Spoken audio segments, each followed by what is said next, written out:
là nó có hai tiền. Bây giờ nhỏ học có lúc xí, cứ chỉ một cô lại nó. Yeah, bây giờ hai tiền, cứ chỉ vậy thì mình sẽ đâu có.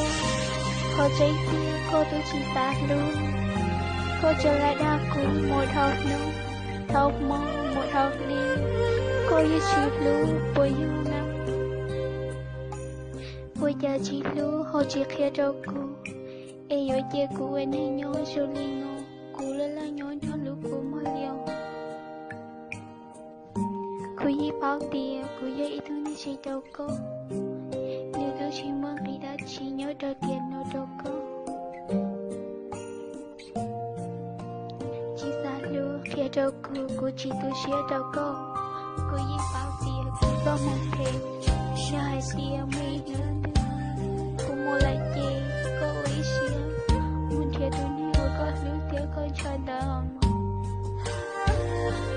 Cụ yi bao tìa, cô cho thác cụ nhớ cho tiền nó. Họ trên kia cô yi chỉ lưu. Tuy lúc với hai tiếng của tôi chỉ biết con. Với hai tiếng của tôi chỉ biết con. Ê có thể chỉ xa luôn. Tôi chỉ của chị tôi xía cho con. Tôi biết có hiệu ở tao lên ở cho cụ. Tôi chỉ